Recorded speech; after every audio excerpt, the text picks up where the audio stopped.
Wenn die Seele weiterzieht. Folge 1. Das Mosaik. Stell dir dein Leben vor.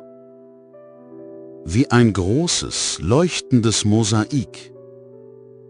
Jeder Moment, jede Berührung, ein farbiger Splitter darin. Wenn der Rahmen eines Tages zerbricht, steigen die Splitter wie Lichtfunken auf und finden neue Orte, an denen sie weiterleuchten.